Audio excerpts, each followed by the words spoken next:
Okay, so you've seen all of the ads, you've heard the pitch. Solar panels pay for themselves. Slash your energy bills, save the planet, make money while you're at it. But here's the truth. Solar panels are not a no-brainer, and that's a double negative. They're a long-term investment, and if you're not planning to stay in your home for a decade or more, they might not be a good idea, and they might end up costing you money. So today, I'm going to break down when solar panels actually make sense and when it's smarter to just wait, even if your neighbors are all slapping them up on their roofs and in their yards left and right. Don't forget, there's one piece of Colorado real estate advice coming up at the end if you listen all the way through. So let's start with the good part of solar panels, all the pros. Solar can be a smart investment if a few things line up for you. First of all, if you're planning to stay in your home for at least 10 years, and I mean really settled into it and not just thinking we'll see how this goes, then yeah, solar panels probably make sense. And it's simple. The reason is that solar panels just take time to pay off.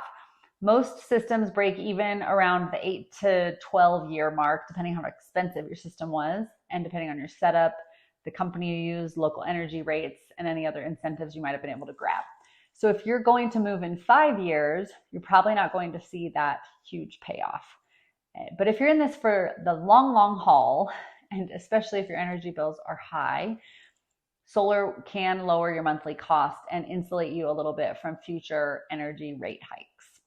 Plus, in some rural parts of the country where grid connections are shaky or even expensive, going solar might not just be smart, it could be necessary, especially if you set up a generator system. So yeah, that can mean it would be a good investment, but only again if you're thinking really long term. Here's where my caution comes in.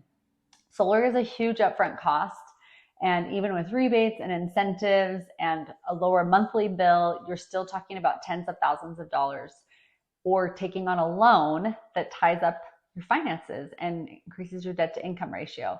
So if there's even a small chance that you will have to sell your home within 5 to 7 years, whether it's job change or family stuff, or maybe you just don't feel like you're sure you love it as much as you thought you might, solar might complicate selling the house. And I have seen this happen with sellers. Buyers are sometimes weird about solar.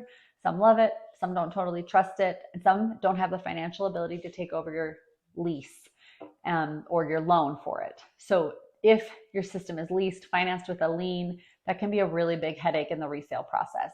I've seen deals fall completely apart or sellers not be able to sell for the price that they should have because of that one thing alone. So if your roof isn't in great shape, that's another thing to think about.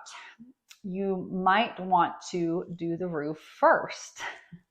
Don't lock yourself into a 20-year agreement with solar panels if your life isn't even locked in for the next 5 years. Before you go signing a solar contract, ask yourself, are we staying put for 10 years at least? Do we understand exactly what we're financing, what the terms of the loan are, and at what interest rate? What will happen to this lease if we decide we need to move earlier than we thought we would? And is our roof ready for this?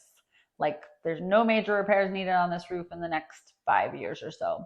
If you don't have a confident answer to every single one of those questions, then you should probably press pause on solar panels. It's better to wait a year and to do it right than to jump in too early and regret it later.